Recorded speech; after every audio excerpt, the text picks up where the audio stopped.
है एवरीवन। इस वीडियो में हम करेंगे क्लास 7 सप्लीमेंट्री का chapter 6 I want something in a cage के question answer. So let's start. पहले हम करेंगे comprehension check first. Question first, write true और false against each of flowing sentence. तो स्टेटमेंट्स, तो जितने भी हमें यहाँ पे स्टेटमेंट दिया है हमें बताना है कि ये ट्रू है या फिर फॉल्स है।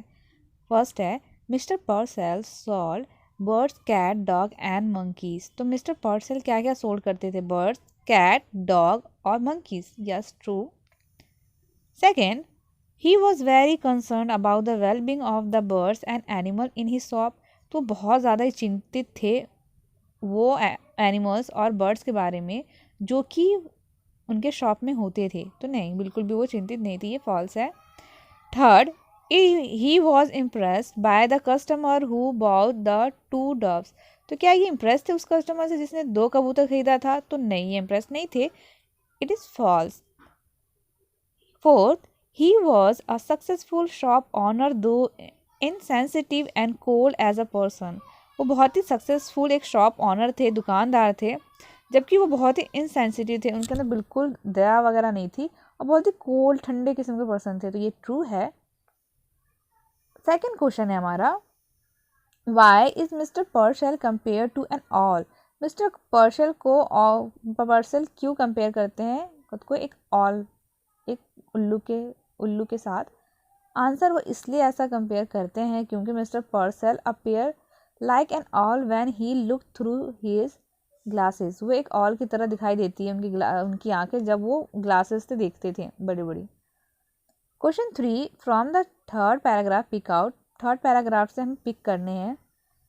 फर्स्ट है word associate with cries of bird. हमें वर्ड्स ढूंढने हैं जो कि मिलते हो चिड़ियों की रुचि आवाज़ से या फिर उसके रोने से। तो आंसर है, मिलते हैं हमारे whispered, Twitter, square and shape. Second, word associated with noise. ऐसे वर्ड जो कि मिलते हो नॉइज से, तो वो है हमारा stare, rustling, scam word. Third, word suggestive of confusion and fear. ऐसे वर्ड जो कि ये बता कन्फ्यूजन एंड फियर के लिए यूज़ किया गया हो, वो है bewildered and blindly seeking. Question 4, Mr. Purcell heard it no more than he would have heard the monotonous ticking of a familiar clock. Read para beginning with "It was a rough day." तो ये para "It was a rough day" में है और ये है क्या? जो mister Purcell है, अब वो जो जो चिड़ियों की आवाज़ है उनके लिए ये इतना अब इम्पोर्टेंस नहीं रखा है क्योंकि ये अब उनकी ये इतने फेमिलियर हो चुके हैं उनकी आवाज़ से कि उनको ये लगता है जैसे कि घड़ी की टिक टिक हो, जिस पे हम इतना ध्यान देते नहीं है। अब आगे हमारे इसके 2 क्वेश्चन हैं। What does it refer to, और जब यहाँ पे इट है ये किसके लिए है? तो answer, it refer to the chirping, squirrelling and moving of the bird all round him. और इट यहाँ पे यहाँ पे रेफर किया गया है, यूज़ किया गया है बर्ड की आवाज़ के लिए, चिल्लाने के लिए जो चाहते थे उनके आसपास। सेकेंड है इसका, why does mister पर्सल not here it clearly. Mister पर्सल ने जब वो क्यों इनको ध्यान से नहीं सुनते हैं? इसलिए answer, mister पर्सल does not here it quickly because he was so used to hearing those sounds that it was normal to him like a clock's ticking. Mister पर्सल अब इसको इतना ध्यान से नहीं सुनते हैं क्योंकि ये साउंड उनके लिए बहुत नॉर्मल हो चुके हैं, वो रोज़ सुनते हैं, तो वो यूज टू हो चुके हैं, इनकी आदत हो चुकी है उनको। तो ये अब उनके लिए बस एक घड़ी की टिक टिक जैसा हो चुका है जिस पे उनका ध्यान नहीं जाता। अब हम आगे कंप्रिहेंशन चेक 2 में। Question first, do you think the atmosphere of mister Purcell shop was cheerful और डिप्रेसिंग। तो आपको क्या लगता है मिस्टर पर्सेल के जो शॉप का वातावरण था वो बहुत खुशनुमा था या फिर बहुत दुख भरा था या डिप्रेसिंग था, निराशाजनक था?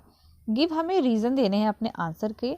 आंसर है, the atmosphere of mister Purcell shop was cheerful because of the presence of so many chirping and squirreling bird and animals. वहाँ का एटमॉस्फेयर बहुत ही cheerful था क्योंकि वहाँ पे बहुत सारे चहचहाने वाले और आवाज़ करने वाले एनिमल्स और बर्ड थे। पर however all these birds and animals were in cages and no one can be happy when inside a cage. पर जो ऑल बर्ड्स है, क्योंकि वो सारे केज में थे बर्ड्स और एनिमल, और हमें पता है कि कोई भी इंसान पिंजरे में नहीं खुश रह सकता, hence the atmosphere was in a way depressing as well. तो इस तरह एटमॉस्फेयर डिप्रेसिंग भी था खुशनुमा के साथ साथ। Question 2, describe the stranger who came to the pet shop, what did he want. तो हमें डिस्क्राइब करना है वो स्ट्रेंजर जो कि पेट शॉप में आया था और उसे क्या चाहिए था। Answer, the stranger who came to the pet shop had been released from jail after 10 years of imprisonment. जो स्ट्रेंजर आया था पेट शॉप में, उनको अभी ही जेल से रिहा किया गया था 10 साल की सज़ा के बाद। His suit though new looking was cheap and ill fitting। भले उसका जो सूट था जो न्यू दिख रहा था वो बहुत ही सस्ता था और बिल्कुल ही ढीला ढाला था। He came to Mr. Purcell's shop and asked for something in a cage। वो मिस्टर पर्सल के शॉप में आते हैं और बोलते हैं कि उनको कुछ भी चाहिए पिंजरे में। He wasn't clear about what he exactly wanted, but it should have wings and should be in a cage। वो बिल्कुल क्लियर नहीं थे कि उनको चाहिए क्या, वो बस चाहते थे कि कुछ भी हो, उसके विंग्स हो और वो पिंजरे में होने चाहिए। Question 3, the man insisted on buying the doves because he was fond of birds, do you agree.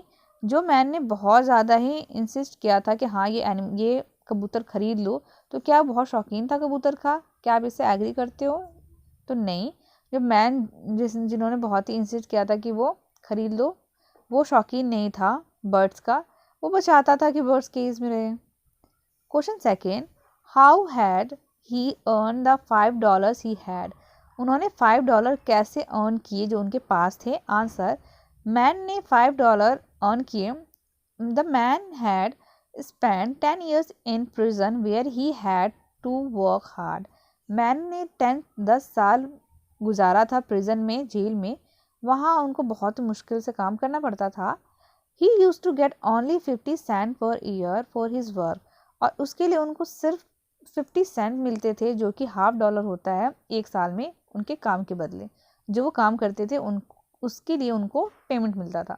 So in this way he earn $5 in 10 years। तो इस तरह उन्होंने $5 10 साल में कमाए।